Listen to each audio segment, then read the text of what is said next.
శుక్లాంబరధరం విష్ణుం శశివర్ణం చతుర్భుజం ప్రసన్నవదనం ధ్యాయేత్ సర్వవిఘ్నోపశాంతయే. వసుదేవసుతం దేవం కంసచానూరమర్దనం దేవకీ పరమానందం కృష్ణం వందే జగద్గురుం. గోవిందాయ విద్మహే గోపీజనవల్లభాయ ధీమహి తన్నో కృష్ణ ప్రచోదయాత్. ఓం సివిఆర్ ఛానల్ ప్రేక్ష మహాశయులకు స్వాగతం, సుస్వాగతం. మనం ఈరోజు నరకాసుర వధ, దీపావళి యొక్క విశేషమైనటువంటి పండుగ గురించి, ఆ పండుగ అనేటువంటిది ఎందుకు చేస్తాము అనేటువంటి విశేషాన్ని తెలియపరుస్తూ, ఈ యొక్క పండగకి ఈ దీపావళి అనేటువంటి దానికి విశేషమైనటువంటి విశిష్టత ఉన్నది.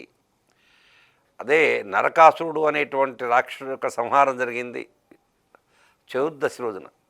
కాబట్టి ఈ నరకాసుర వధ అనేటువంటి యొక్క పేరుతో ఈ యొక్క ఎపిసోడ్ని సివిఆర్ ప్రేక్ష మహాశైలందరూ కూడాను అందించాలనేటువంటి ఒక ఉద్దేశంతో ఈ కార్యక్రమాన్ని ప్రారంభం చేస్తున్నాం. కృతాయుగం, త్రేతాయుగం, ద్వాపరయుగం, కలియుగం, 4 యుగాల్లో కూడాను పరమాత్మ దుష్ట శిక్షణ, శిష్ట రక్షణ జరపడం జరిగింది. అట్లాగే ప్రప్రథమంగా ఉన్నటువంటి యుగం కృతాయుగంలో మత్స్య, కూర్మ, వరాహ, నారసింహ, వామన 5 అవతారాలు, వామన అవతారం వరకు కూడాను కృతాయుగంలో జరిగిందని, రామావతారం, పరశురామావతారం 2 కూడాను త్రేతాయుగంలో జరిగినాయని, అట్లాగే ద్వాపరేణ వాసుదేవస్య, ద్వాపరయుగంలో వాసుదేవుడిగా, తర్వాత బుద్ధ భగవానుడిగా, ఈ 4 యుగాల్లో కూడాను 9 అవతారాలు విష్ణుమూర్తి అవతారం అవతరించాడని భూమి మీద దుష్ట శిక్షణ, శిష్ట రక్షణార్థం. 10వదైనటువంటి యొక్క కలియుగంలో ఇంకా జరగబోయేటువంటిది అవతారం అనేటువంటిది కలికి అవతారం. ఈ 9 అవతారాల్లో ఇప్పటివరకు అవతరించినటువంటి యొక్క అవతారాల్లో పరమాత్మ దుష్ట శిక్షణ, శిష్ట రక్షణ జరపడం జరిగింది. అలాగే మత్స్య, కూర్మ, వరాహ, నారసింహస్య, వామన, మత్స్యావతారంలో సోమకాసుడు అనేటువంటి రాక్షసుని, కూర్మావతారంలో మందరగిరి పర్వతాన్ని, ఆ చల్లకవంగా దేవదానవులు ఇద్దరు కూడా చిలికేటప్పుడు ఆ యొక్క మందరగిరి పర్వతం సముద్రంలో చొచ్చుకొని పోకుండా దేవతను రక్షించి దానవులని శిక్షించడం కోసమని ఆ మందరగిరి పర్వతాన్ని క్షీరసాగర మదనం అనేటువంటి జరపటం. తదనంతరం మత్స్య, కూర్మ, వరాహావతారంలో స్వామి సోమకాసురులు అనేటువంటి రాక్షసులు ఆ భూమిని ఆ సముద్రంలో పడవేయగా సంరక్షణార్థం వరాహావతారంగా స్వామి ఆ విష్ణుమూర్తి ఆవిర్భవించటం. భూలోక, భువర్లోక, సువర్లోక, మహోలోక, జనోలోక, తపోలోక, సత్యలోకం, ఈ సత్యలోకంలో ఉన్నటువంటి ఒక స్వామి, ఆ సత్యలోకాన్నే వైకుంఠం అంటాం. ఆ వైకుంఠంలో ఉన్నటువంటి విష్ణుమూర్తి ఆ దుష్టులను శిక్షించడం కోసమని, శిష్టులను రక్షించడం కోసమని మహర్షులందరూ కూడా వేడుకొనగా, స్వామి అంతకుముందు కూడాను మత్స్య, కూర్మావతారంలో కూడా రాక్షస సంహారం జరిపి దేవతలకి న్యాయం చేకూర్చినటువంటి యొక్క విశేషాలు, దృష్టాంతరాలు ఎన్నో ఉన్నాయి. కాబట్టి స్వామి ఈ వరాహావతారంలో ఈ యొక్క రాక్షసుల బారి నుండి మమ్మల్ని రక్షించవలసింది అని ఆ విష్ణుమూర్తిని వేడుకున్నారట. ఎవరా రాక్షసుడు అని అంటే ఆ నరకాసుడు అనేటువంటి రాక్షసుడు ఉన్నాడు. ఆ రాక్షసుడు యొక్క బారి నుండి మమ్మల్ని రక్షించవలసింది అని కోరుకున్నారట. ఈ నరకాసుడు అనేటువంటి ఒక రాక్షసుడు ఎలా ఆవిర్భవించాడు? వరాహావతారంలో విష్ణువు వరాహావతారంగా ఆవిర్భవించి, లక్ష్మీ అమ్మవారు భూదేవిగా ఆవిర్భవించి, ఆ నరకాసుడు అనేటువంటి ఒక కుమారుడికి జన్మనిచ్చి, ఇచ్చే ముందుగా చాలా బలవంతుడు, దీర్ఘాయుష్మంతుడు, అంటే ఎక్కువ కాలం పరిపాలన చేసేటువంటి వాడుగా నా కుమారుడు ఉండాలి అని కోరుకుందట. అలాగే దీర్ఘాయుష్మంతుడిని ఇచ్చాడు స్వామి. ఇచ్చిన తర్వాత నరకాసుడు కొంత తపస్సు చేశాడు. ఈ అసురులందరూ కూడాను మరణం లేకుండా ఉండటం కోసమని తపస్సు చేస్తాడు. ఈ మరణం లేకుండా ఉండటం కోసం తపస్సు చేస్తే ఆ తపస్సుకు మెచ్చుకున్నటువంటి వారై వరాన్ని ఇచ్చాడట స్వామి. ఇచ్చే సందర్భంలో ఏ ఆయుధం చేత కానీ, స్త్రీ వల్ల కానీ, పురుషుల వల్ల కానీ, లోపల కానీ బయట కానీ, రాత్రిపూట కానీ పగలు కానీ, నీటి యందు కానీ, ఒడ్డున కానీ, తడిదాని చేత కానీ, పొడిదాని చేత కానీ రకరకాలైనటువంటి షరతులు పెట్టి తన యొక్క మరణానికి మినహాయింపు కోరాడట. ఒక తల్లిని చేతిలో మాత్రమే నాకు మరణం ఉండదు కాబట్టి, ఏ తల్లి అయినా కుమారుని సంపద కాబట్టి ఆ తల్లి చేతిలో మాత్రమే మినహాయింపు తప్పించి మిగతా వారి యొక్క అందరి చేతిలో కూడాను మరణం లేకుండా ఉండేటట్టుగా వరాన్ని కోరుకున్నాడు. పరమాత్మ ఏదైనా కూడాను ఎంతటి వాడికైనా జాతస్య మరణం ధ్రువం, పుట్టిన ప్రతి జీవి కూడా చనిపోక తప్పదు. ఆ వివేకాన్ని కోల్పోయినటువంటి అవివేకులైనటువంటి రాక్షసులు ఒక షరతు నిబంధనగా మరణాన్ని కోరుకున్నటువంటి వారై గొప్ప తపస్సు చేసి ఆ తపో ప్రభావం చేత వరాన్ని పొందినటువంటి వారై ఆ వర గర్వం చేత ఇంద్రలోకంలోనూ తదుపరి అన్ని లోకాలు కూడాను జయించి అన్ని లోకాల్లో పరిపాలన చేస్తున్నటువంటి వారందరినీ కూడాను పంపించేసి వారిపై యుద్ధాన్ని ప్రకటించి వారిని గెలిచి వచ్చి వారిని రకరకాలైనటువంటి ఇబ్బందులు గురి చేస్తూ ఆ నరకాసుడు పరిపాలన చేస్తున్నాడట. ఈ నరకాసుడు పరిపాలన చేస్తున్నటువంటి యొక్క రాజధాని ఏదైతే ఉందో ఇప్పుడు మనం చెప్పుకోబోయేటువంటి యొక్క అస్సాం రాష్ట్రంలో ప్రాగ్జ్యోతిషపురం అంటాం. ఆ ప్రాగ్జ్యోతిషపురం అనేటువంటిది వేదంలో శాస్త్రంలో చెప్పబడినటువంటిది. బ్రహ్మపురాణంలోనూ విష్ణు పురాణంలోనూ వేద గ్రంథాల్లో కూడా ఈ యొక్క ప్రాగ్జ్యోతిషపురం గురించి చెబుతూ దాంట్లో ప్రాగ్జ్యోతిషపురం అని చెబుతూ ఇప్పుడున్నటువంటి భౌతికంగా గౌహతి అని చెబుతాం మనం. ఆ యొక్క నగరాన్ని రాజధానిగా చేసుకొని పరిపాలన చేస్తున్నట నరకాసుడు అనే రాక్షసుడు. చేస్తూ అతనికి తిరుగు లేకుండా ఉండేటువంటి విధంగా అన్ని యొక్క లోకాలకు వెళ్ళి ఆ లోకాల్లో ఉన్నటువంటి ఇంద్రలోకంలోకి వెళ్ళి ఇంద్రుణ్ణి, అట్లాగే అగ్ని భగవాన్ని, అష్టదిక్పాలకందరినీ కూడా జయించి తమ తమ యొక్క స్థానాల నుండి భ్రష్టులు చేసి పంపించేశాడు. పంపించేసి తన ఆ వరప్రభావం చేత తన తల్లి కోరుకున్నటువంటి దీర్ఘాయుష్మంతుడు కావాలి అని, ఎక్కువ ఆయుష్ కలిగినటువంటి వాడు కావాలి. అలాగే ఏదైనా కూడాను సజ్జన సహకారం, సత్ప్రవర్తన కలిగినటువంటి వాడు, వేదాలని, పండితుల్ని, బ్రాహ్మణుల్ని, భగవంతుణ్ణి విమర్శించకుండా, వారిని బాధ పెట్టకుండా, వారికి పూజాది కార్యక్రమాలు నిర్వహించే వారిని కూడా బాధ పెట్టకుండా ఉంటే పరమాత్మ సహిస్తాడట. అలాంటి వాళ్ళని బాధ పెట్టినట్టయితే పరమాత్మ ఏదో రకంగా ఆ యొక్క మరణానికి ఆ కారణాన్ని వెతుకుతాడట స్వామి. ఇలా ఈ నరకాసుడు అన్ని లోకాలను జయించి ఆ విజయ పదంలో ఉన్నటువంటి వాడై అన్ని లోకాల్లో కూడాను తను చెప్పినట్లుగానే నడుచుకునేటట్టుగా ఏర్పాటు చేశాడు.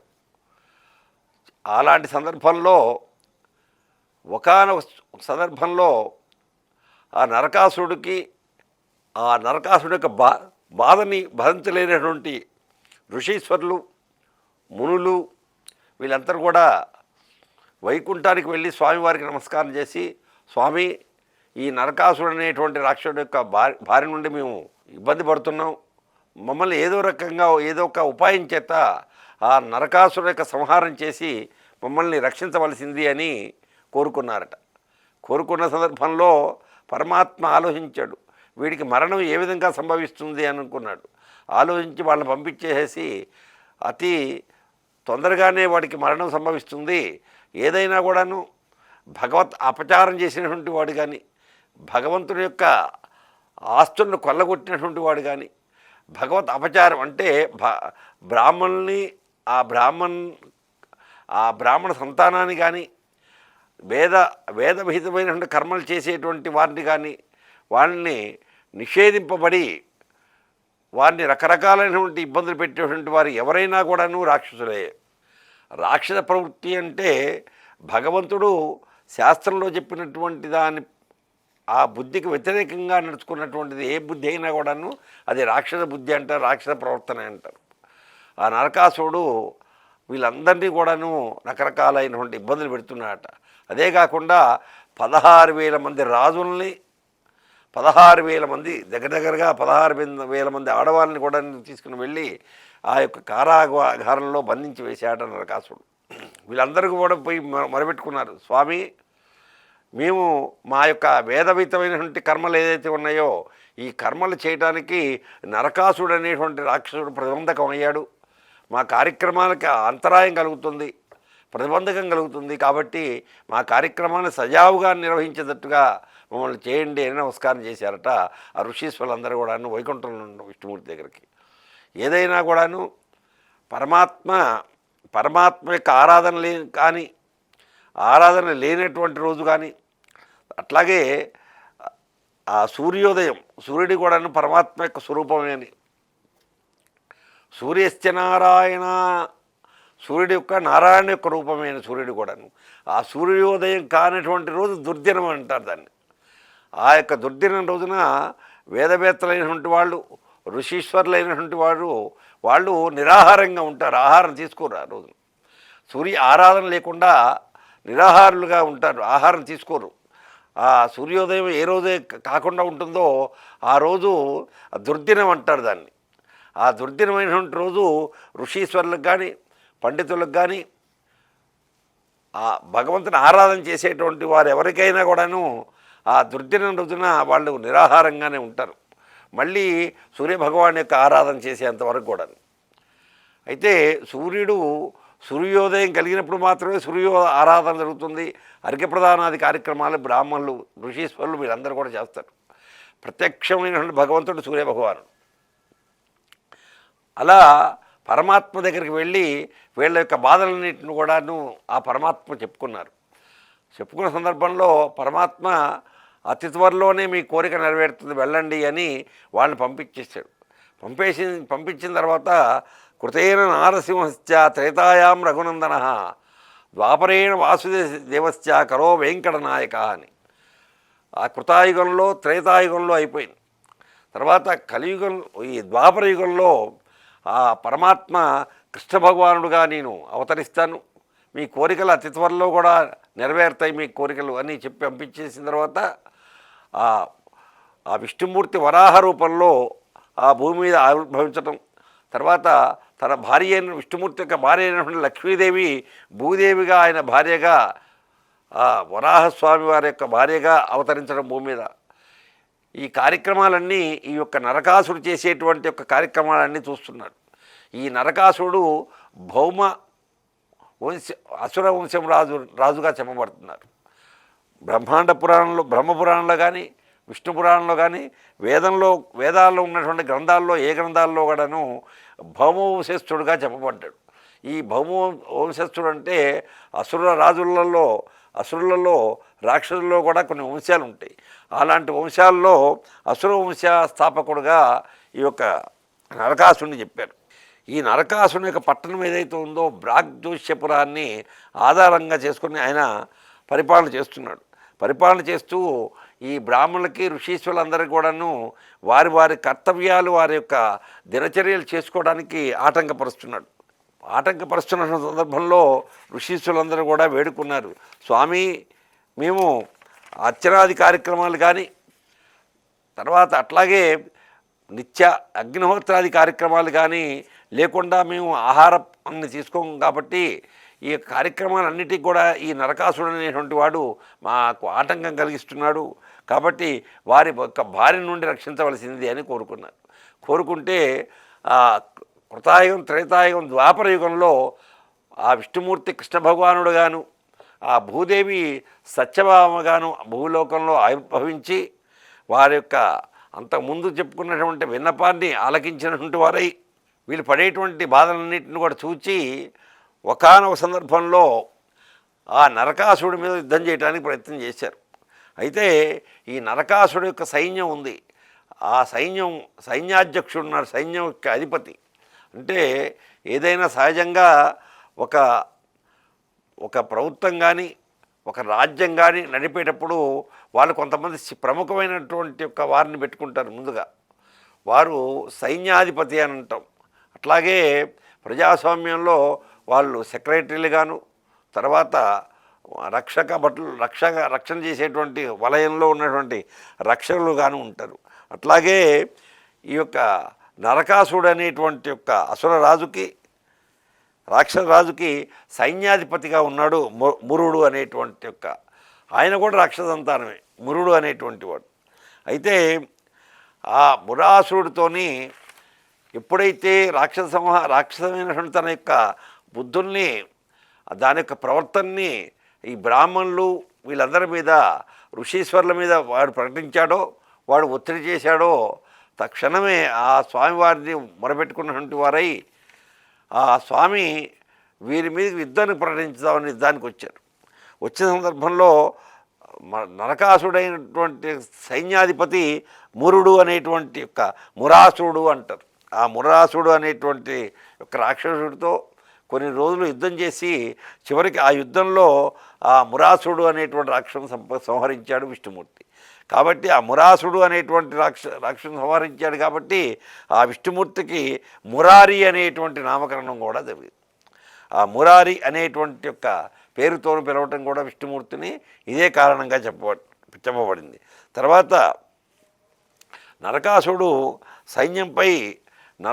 యొక్క సైన్యంపై విష్ణుమూర్తి నారాయణ అస్త్రాన్ని, ఆగ్నేయాస్త్రాన్ని, తర్వాత వైష్ణవాస్త్రాన్ని, రకరకాలైనటువంటి అస్త్రాన్ని సంధిస్తే ఆ నరకాసుడు కూడాను చాలా తపస్సు చేశాడు కాబట్టి, అదే కాకుండా దీర్ఘ ఆయుష్మంతుడు కావడం చేత అతని దగ్గర కూడా కొన్ని ఆయుధాలు సంపాదించాడు. కొన్ని అస్త్రాలని ఈ తపస్సు చేత, తపోబలం చేత కొన్ని అస్త్రాలను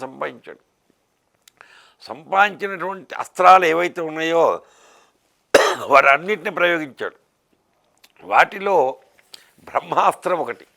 ఆ బ్రహ్మాస్త్రాన్ని ప్రయోగించే సందర్భంలో కృష్ణ భగవానుడు బ్రహ్మాస్త్రానికి విరుడుగా తన యొక్క బ్రహ్మాస్త్రాన్నే ఉపయోగించాడు. అట్లాగే వైష్ణవాస్త్రం, స్వామి వైష్ణవాస్త్రం ఒకటి ఇచ్చాడు. ఏది? ఆ సత్యభామ యొక్క కోరిక మీద నా కుమారుడికి ఒక అస్త్రాన్ని ఇవ్వండి అంటే వైష్ణవాస్త్రాన్ని ఇచ్చాడు. ఆ వైష్ణవాస్త్రాన్ని కూడా ఒకానొక సందర్భంలో ప్రయోగించి ఆ వైష్ణవాస్త్రాన్ని ప్రయోగించడమే కాకుండా ఆ అస్త్రానికి సంబంధించినటువంటి యొక్క కొన్ని ఇంకా అస్త్రాలు ఉంటే, అస్త్రాలు తండ్రి కనుక కుమారుడికి ఏ విధంగా అయితే ఆస్తిపాస్తులు ఇస్తాడో, కొన్ని అస్త్రాలు కూడా తన కుమారుడైనటువంటి యొక్క నరకాసుడు కుమారుడైన భగవద్దత్తుడికి కొన్ని అస్త్రాలు ఇచ్చాడు. ఆ అస్త్రాలతోనే మహాభారత సంగ్రామంలో పాండవుల మీద ఆ అస్త్రాన్ని ప్రయోగించి చివరికి ఆ పాండవుల చేతుల్లో హతుడయ్యాడు భగవద్దత్తుడు, నరకాసుని యొక్క కుమారుడు. దానికి ముందుగా ఈ నరకాసుడు అనేటువంటి వాడు యుద్ధం చేస్తున్న సందర్భంలో 2-3 రోజులు, కొన్ని రోజుల పాటు యుద్ధం జరిగింది. యుద్ధం జరిగిన సందర్భంలో ఒకానొక రోజున కృష్ణ భగవానుడు యుద్ధానికి వెళ్తున్న సందర్భంలో తన భార్య అయినటువంటి సత్యభామ, స్వామి నేను యుద్ధాన్ని వాడు చూద్దామనిపిస్తుంది, మీరు చేసే యుద్ధాన్ని, నేను యుద్ధ భూమికి రావాలని నా కోరికగా ఉంది అని అంటే, అప్పుడు కృష్ణ భగవాన్ అంటాడు, సత్య యుద్ధం అనేటువంటి ఆడవాళ్ళు చేయకూడదు, యుద్ధ భూమికి రాకూడదు అని. పరమాత్మ తెలుసు ఈ తన యొక్క తల్లి అయినటువంటి సత్యభామ చేతిలోనే నరకాసుడి మరణం ఉంది అనే సంగతి తెలుసుకున్నటువంటి వాడై సరే అని ఆ సత్యభామని ఆ యుద్ధ భూమికి తీసుకుని వెళ్ళి యుద్ధం చేస్తున్నటువంటి సందర్భంలో నరకాసుడు ఒక బలమైనటువంటి యొక్క అస్త్రం వేయటం చేత మూర్ఛితుడిగా ఉన్నటువంటి వాడిగా నటించినటువంటి వాడే కృష్ణ భగవానుడు తన భర్త పడిపోయి ఉండగా ఇంకా అస్త్రాలు వేస్తున్నాడు ఈ నరకాసుడు అనుకున్నటువంటి వాడై తన భర్తను రక్షించుకుందాం అనేటువంటి యొక్క నెపంతో ఆ సత్యభామ ఒక అస్త్రాన్ని, దివ్యమైనటువంటి ఒక అస్త్రాన్ని, బలమైన అస్త్రాన్ని నరకాసుడి మీదకి వేసిన సందర్భంలో తక్షణమే నరకాసుడు మరణించాడు. మరణించే ముందుగా అతను కోరాడు ఒక కోరిక, నా తల్లి చేతిలో తప్ప మిగతా ఎవరి చేతిలో కూడా నాకు మరణం ఉండేటట్టుగా చేయడు, వరం ఇవ్వండి. ఎప్పుడైతే ఆ యొక్క ప్రాణాలు అనంతవాయులో కలిసేటువంటి సమయంలో అతని కళ్ళు తెరిచి చూడగా ఆ యొక్క తల్లి యొక్క స్వరూపం, అంటే భూదేవిగా, వరాహ అవతారంలో భూదేవిగా ఉన్నటువంటి యొక్క అవతారం ఆ యొక్క సత్యభామ యొక్క రూపంలో కనపడింది. కనపడిన తర్వాత అమ్మ నేను ఈ విధంగా జరుగుతుందని అనుకోలేదు, తల్లి చేతిలో మరణం అనేటువంటిది మినహాయింపు కోరాను, సరే ఈ విధంగా జరిగింది అని ఆ విధంగా తల్లికి నమస్కారం చేసి తన యొక్క ప్రాణాలను వదిలిపెట్టాడట. ఆ ప్రాణాలు వదిలిపెట్టినటువంటి రోజు ఏదైతే ఉందో ఈ ఆశ్వీజ మాసంలో ఉన్నటువంటి యొక్క చతుర్దశి అమావాస్య ముందు వచ్చేటువంటి బహుళ చతుర్దశి కాబట్టి సంవత్సరంలో వచ్చేటువంటి 24 చతుర్దశులకు కూడాను ఎలాంటి నామకరణం లేదు. కానీ ఆశ్వీజ మాసంలో వచ్చేటువంటి యొక్క అమావాస్య ముందు ఉన్నటువంటి చతుర్దశికి నరక చతుర్దశి అనేటువంటి నామకరణం జరిగింది. పేరుతో ఆ దీపావళి పండగ చేసుకుంటారు. ఈ నరకాసుడు అంటే రాక్షసుడు అనేటువంటి వాడు సంహరింపబడ్డాడు. వైదిక కర్మలు యథాప్రకారంగా ఆ ఋషీశ్వరుల చేత నిరాఘాటంగా జరుగుతున్నాయి. కాబట్టి ఆ రాక్షసుడి యొక్క బాధ నుండి విముక్తులు పొందారు. కాబట్టి ఈ నరకాసుర వధ జరిగిన తర్వాత మరుసటి రోజున అమావాస్య కాబట్టి అందరూ కూడాను ఋషీశ్వరులు, గృహస్థులు, బ్రహ్మచారులు, వానప్రస్థులు అందరూ కూడా అభ్యంగన స్నానాన్ని ఆచరించి వారి వారి యొక్క శక్తి కొలది ఆ పరమాత్మని పూజాది కార్యక్రమాలు నిర్వహించి, అదే కాకుండా ఈ అమావాస్య రోజున మందరగిరి పర్వతాన్ని చిరికేటువంటి సందర్భంలో విష్ణుమాంస సంభూతుడైనటువంటి ధన్వంతరి కూడాను కలశాన్ని తీసుకొని ఆ యొక్క మందరగిరి పర్వతం ఆవిర్భవించినటువంటి సందర్భంలో ఆ యొక్క క్షీరసాగర మొదలలో నుంచి ఆవిర్భవించినటువంటి రోజు కూడాను ఈ అమావాస్యగా చెప్పబడింది. ఏది ఏమైనప్పటికీ కూడాను ఈ యొక్క చతుర్దశికి, ఈ అమావాస్యకి నరక చతుర్దశి అని, మరుసటి రోజున ఉన్నటువంటి యొక్క అమావాస్యకి ఆ నరక చతుర్దశికి సంబంధంగా ఉన్నది. కాబట్టి మరుసటి రోజున దీపావళి పండుగ జరుపుకోవటం, ఆ రోజున అమావాస్య అంటే చీకటి కాబట్టి చీకటిని వెలుగు ద్వారా చీకటిని ప్రాళదోడటం కాబట్టి ఆ రోజున యథోచితంగా అక్కడ ఉన్నటువంటి వానప్రస్థులు, గృహస్థులు, మహర్షులందరూ కూడాను దీపారాధనలు వెలిగించి ఆశ్రమాల్లో వాటిల్లో ఆ యొక్క చీకటి నుండి ఆ చీకటిని పారదోలి ఆ వెలుతుర్ని పొందారు. కాబట్టి అలాగే ఆ రాక్షసుడి బారి నుండి వేదోక్త కర్మలు చేయటానికి వారు ఇంకా పరమాత్మ ఆ విధంగా సహకారం లభించింది కాబట్టి అనుకొని ఆ పరమాత్మకి ఆ రోజున అభ్యంగన స్నానాలు ఆచరించి వీళ్ళందరూ కూడా పరమాత్మకి యథోచితంగా పూజాది కార్యక్రమాలు నిర్వహించారు. అదే కాకుండా ఈ నరకాసుడిని అమ్మవారే సంహరించింది కాబట్టి ఆ అమ్మవారి భూదేవి లక్ష్మి యొక్క స్వరూపం కాబట్టి లక్ష్మీ పూజాది కార్యక్రమాలు ఈరోజు నిర్వహిస్తే విశేషమైనటువంటి ఐశ్వర్యం కలుగుతుందని, అలాగే కాకుండా ఆవు నెయ్యితో కానీ ఆముదంతో కానీ నువ్వుల నూనెతో కానీ దీపారాధన చేసి ఆ యొక్క అమ్మవారి దగ్గర పూజాది కార్యక్రమాన్ని నిర్వహించి యథోచితంగా మనం ఆ నివేదనలు చేసినట్టయితే ఇష్టకామ్య ఫలసిద్ధి మానవులందరికీ కూడాను వారి వారి కోరికలన్నీ కూడా నెరవేరుతాయని బ్రహ్మపురాణము, విష్ణు పురాణము, వేదోక్త పురాణాలన్నింటిలో కూడా ఈ విధంగా చెప్పబడింది. కాబట్టి ప్రేక్షకులందరూ కూడాను ఈ యొక్క కథను విన్నవారికి, ఈ యొక్క నరకాసుర వధ అనేటువంటి యొక్క కథను విన్నవారికి చక్కని ఫలితం కలిగి మీ మనసులో ఉన్నటువంటి చెడు కోరికలు కూడా ఈ రోజున దహింపబడి ఇక నుంచి కూడాను మీ మంచి కోరికలను భగవంతుడు అందించాలని కోరుకుంటూ ఈ యొక్క నరకాసుర వధ అనేటువంటి ఈ యొక్క వృత్తాంతాన్ని, ఈ యొక్క పురాణ వృత్తాంతాన్ని ముగిస్తూ స్వస్తి ప్రజాభ్య పరిపాలయంతాం న్యాయేన మార్గేణ మహీం మహీశ గోబ్రాహ్మణేభ్య సోమస్తృత్యం లోకా సమస్త సుఖినో భవంతో బ్రువంతు.